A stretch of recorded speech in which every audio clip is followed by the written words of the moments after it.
How to Read Guitar Music, Introduction and Part A, Lesson 1. This course is designed for somebody who can already play the guitar, so you need to have at least a little basic knowledge. For example, to be able to play a few chords and to be able to read tablature. The longer you've been playing the guitar, the easier you'll find this course, but you'll still find it very useful. Before we get started then, there's a question I need to answer that I get asked all the time when I post videos on this subject, and that is, do I really need to learn to read guitar music? And the answer to this is yes, you definitely need to learn to read guitar music. And no, you definitely don't need to learn to read guitar music. Well, I can imagine a lot of you are sitting in front of your screens right now thinking, how can both those statements be true? Let me explain. Music is made up of two main elements. One is the note or the pitch, and the second is the rhythm. Now, we all need to know how to read the rhythm, especially in the case of a tune we don't know. However, the note or the pitch can easily be replaced with tab.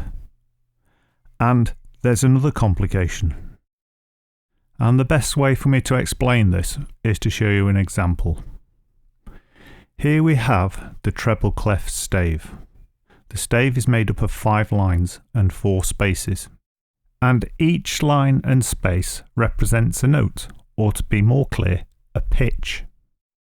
So, if I was to put a note in the top space of the stave, that would be an E. Or to relate it to a guitar, that would be the top E string or the thinnest string on the guitar. Now, that seems straightforward enough, doesn't it? However, the top E string, that pitch, can appear 6 places on a 24 fret guitar. Now, I'll demonstrate that now.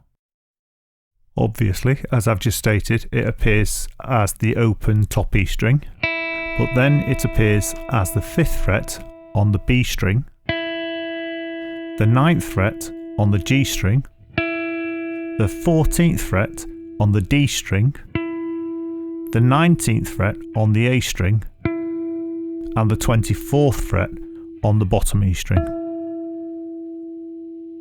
I'll show you that now on a guitar.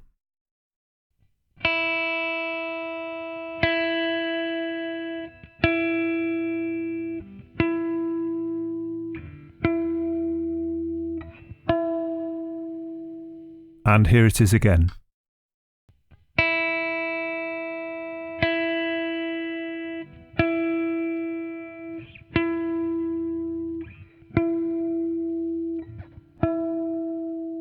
Unfortunately, the fret markings aren't very clear on this guitar, but it's the only guitar I've got available at the moment. That's got 24 frets and 6 strings. However, you don't need to learn this or memorise it. This was just a demonstration of the problems that can arise when you're reading music for the guitar.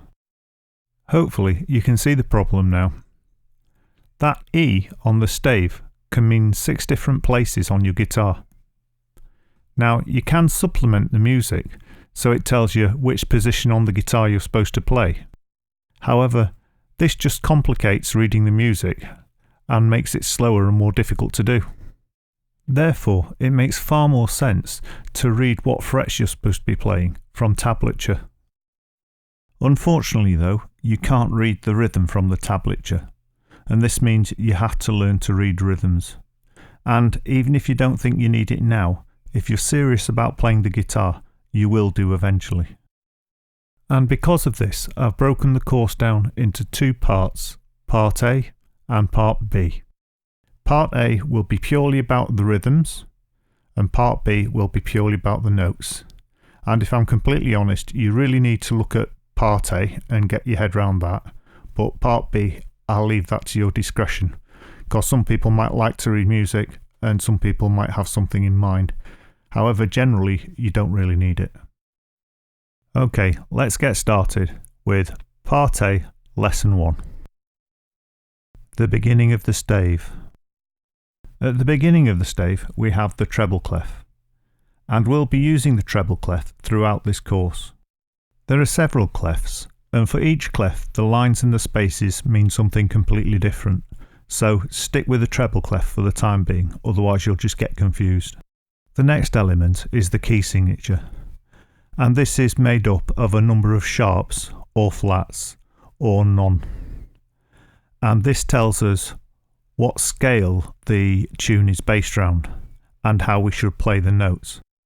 So, for example, if there was an F sharp at the beginning of the score here, every single F in the tune should be played as F sharp unless it states otherwise, and the tune is in the key of G major.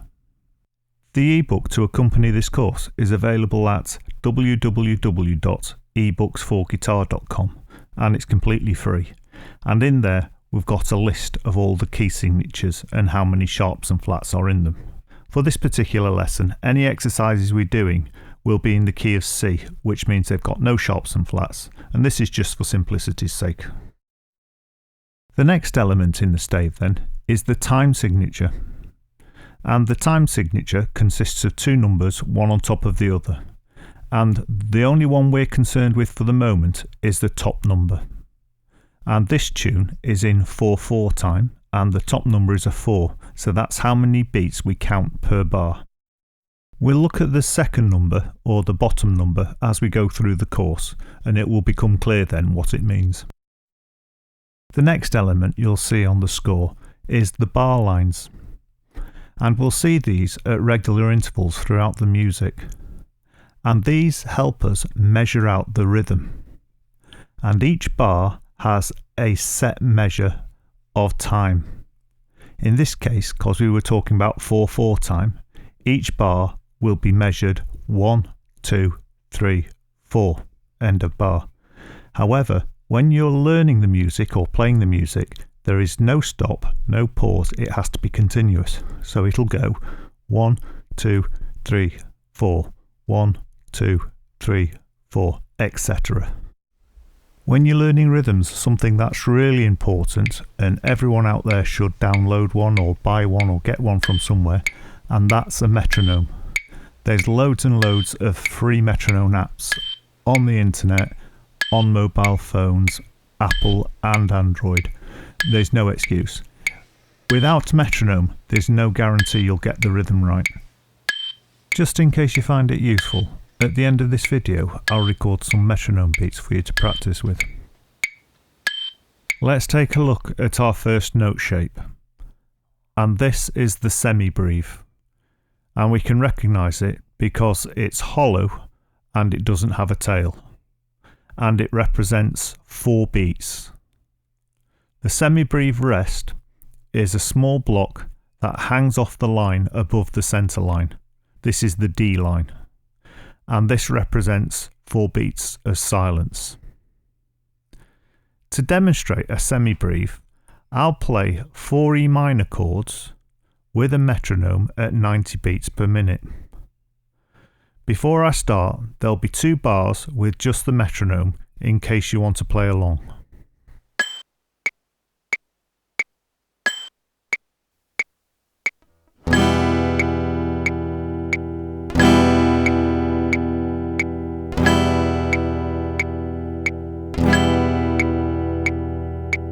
I'll be playing all the exercises and all the demonstrations with a metronome beat so that you can play along if you want to. And the metronome beat here, you'll hear there's a slightly different beat for the first beat of the bar to help you keep time. So it goes.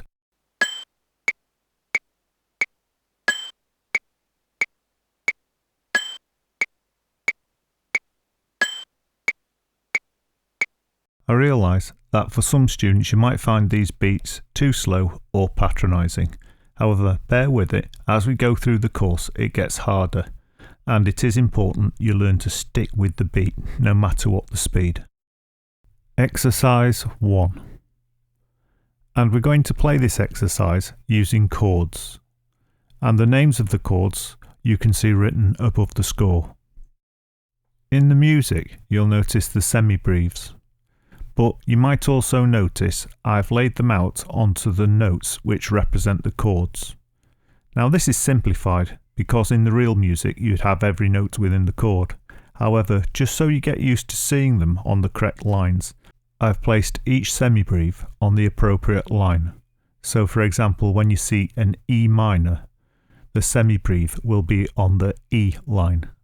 Or when you see an A, the semibreve will be on the A space. Before attempting any of these exercises, it would be worth you checking through the chords first and make sure you don't need to revise any. And if you find you do, I've put a link down below in the description to a chord chart. Here's exercise 1 being played at 90 beats per minute. There's a 2-bar introduction in case you want to play along.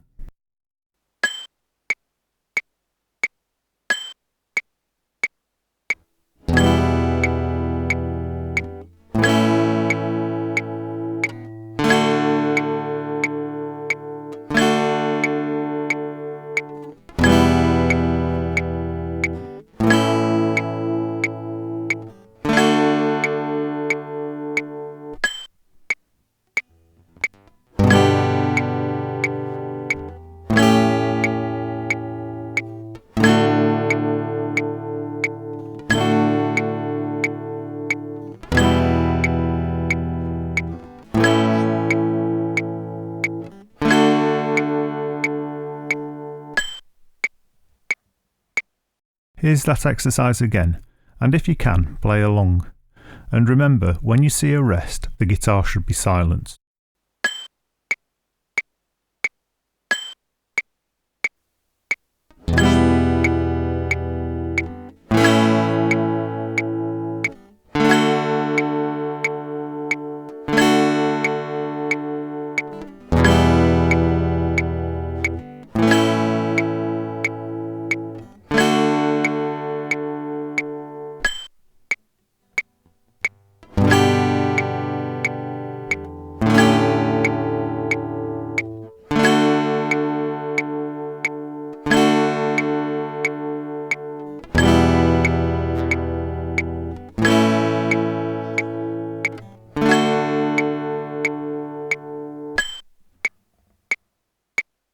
If you're more advanced or feel more adventurous, I've put the metronome beats at 90, 100 and 110 at the end of this video, so you might want to try it at 110.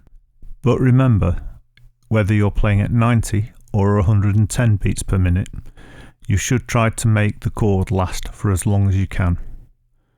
A semibreve is a semibreve, so in the perfect world the chord should last for the full 4 beats.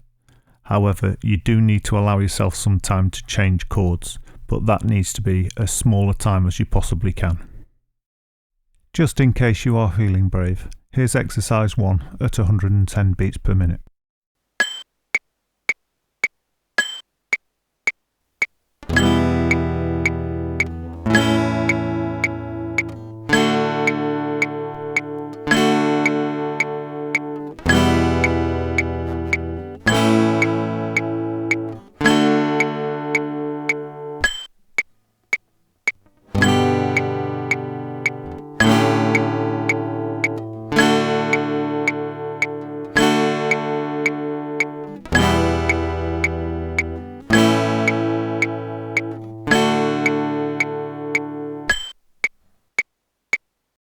Exercise 2. If you managed exercise 1 okay, then you should manage exercise 2 the same, as it's very much the same chords, and it's still using the semibreve, so the rhythm should be quite easy for you to follow. Here it is at 90 beats per minute with a 2-bar introduction, so you can play along if you want to.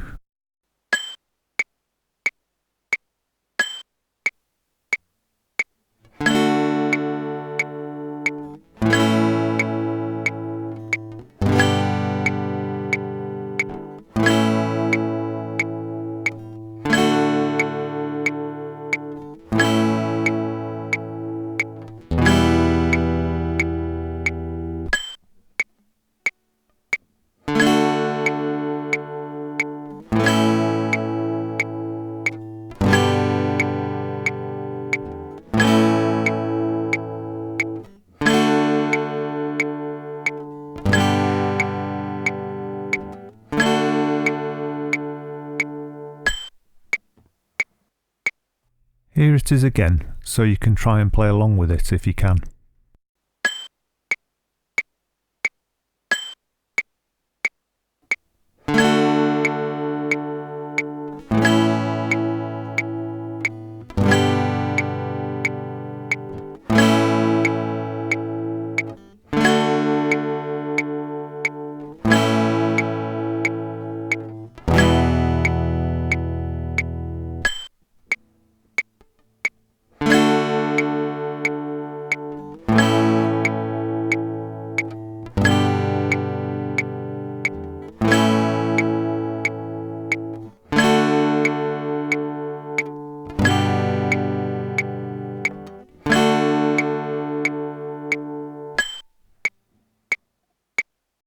And if you found that really easy, here it is at 110 beats per minute with the usual 2-bar intro.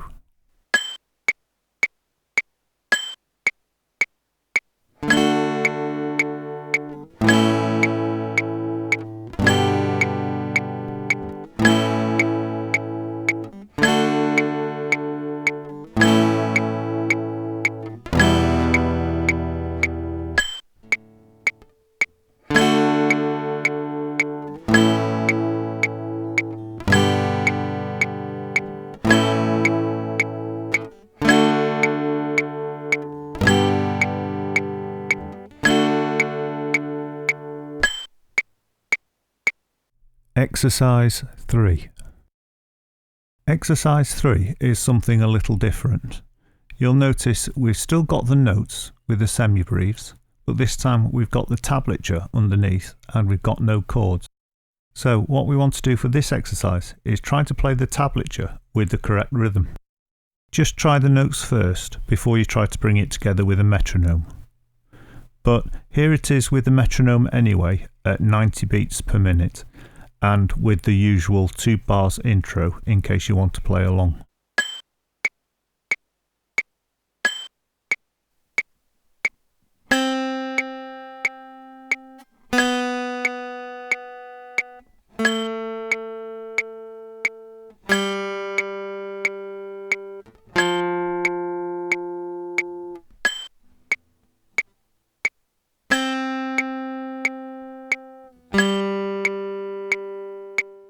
Here it is again in case you want to practice playing along with it.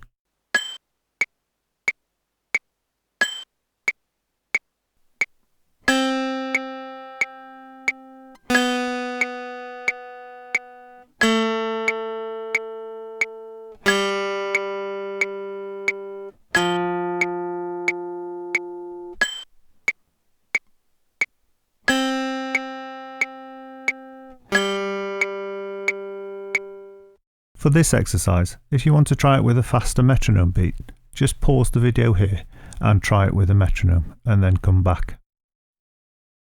Exercise 4. Exercise 4 is very similar to exercise 3, but a little harder. You might actually recognise it as being the C major scale. However, continue to try and play it with the rhythm and with the metronome. Here it is at 90 beats per minute with a 2-bar intro so you can play along.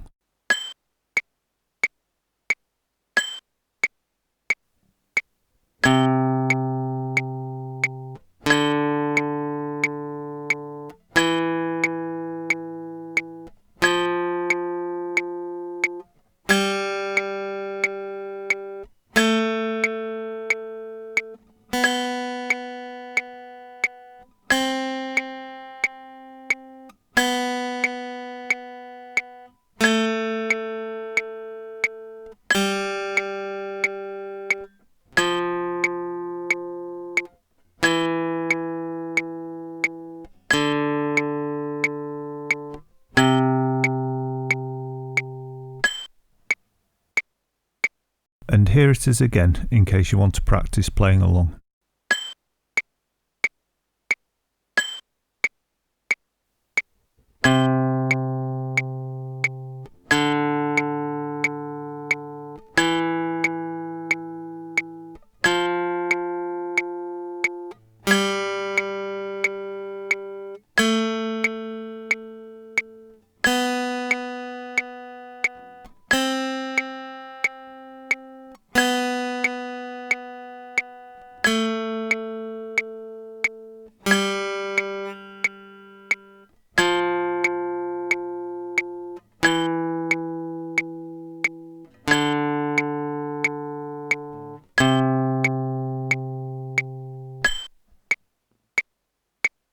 As with the previous exercise, if you want to try this exercise more quickly, you could pause the video here and go and try it with a metronome at a faster rate. And then you can return to the video when you're ready to move on to the next exercise. Exercise 5. In this exercise, we'll be playing chords again. However, you'll notice not only are the names of the chords above the score, but the chords are reflected in the tablature, and this is more how it'll look in commercial tablature. We're still leaving the music as simplified, however this is only appropriate at this stage. If there's any of the chords you're not familiar with, you might want to look at the chord chart first and practice those. And if you've never played an F, you might need to see my video on how to play the F major chord, because it's quite a difficult chord to play. Now, here's exercise 5 at 90 beats per minute with a 2-bar intro in case you want to play along.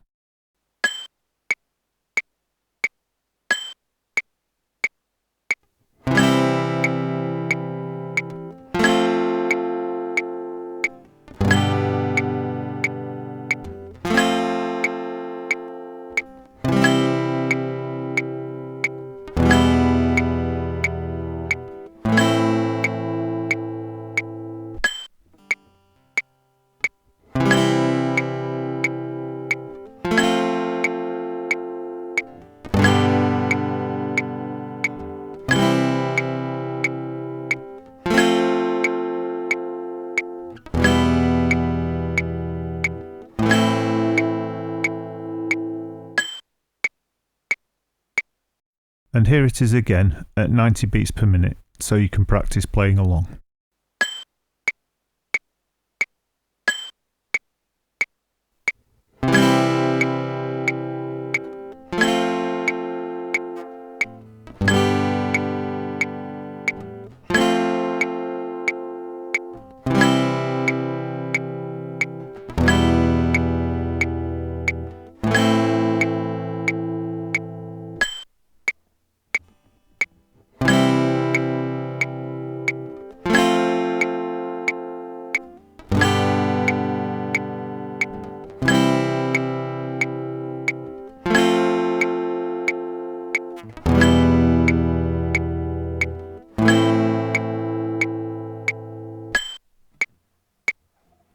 Just in case you wanted to try something a little more challenging at the end of this lesson, here's exercise 5 again, but at 110 beats per minute with the usual 2-bar intro, so you can try playing along with that.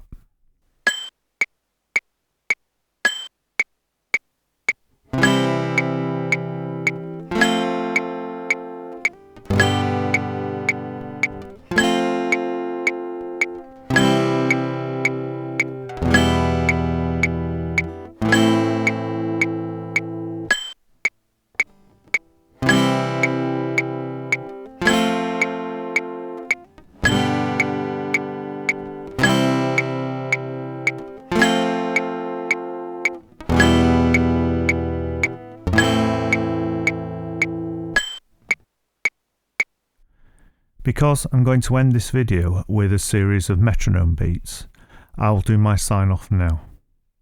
If you enjoyed this video and would like to see more like it, please like and subscribe and hit the bell icon, and then you'll be notified when I upload new videos. There is a good chance you're watching this video after I've uploaded the whole course, and if that's the case, it's worth you going to my YouTube channel and looking at the playlists, because I'll organise the courses into playlists there. Otherwise, you'll find all the courses laid out with the ebooks and backings and everything necessary at ebooksforguitar.com. And thank you very much for watching. And here come the metronome beats.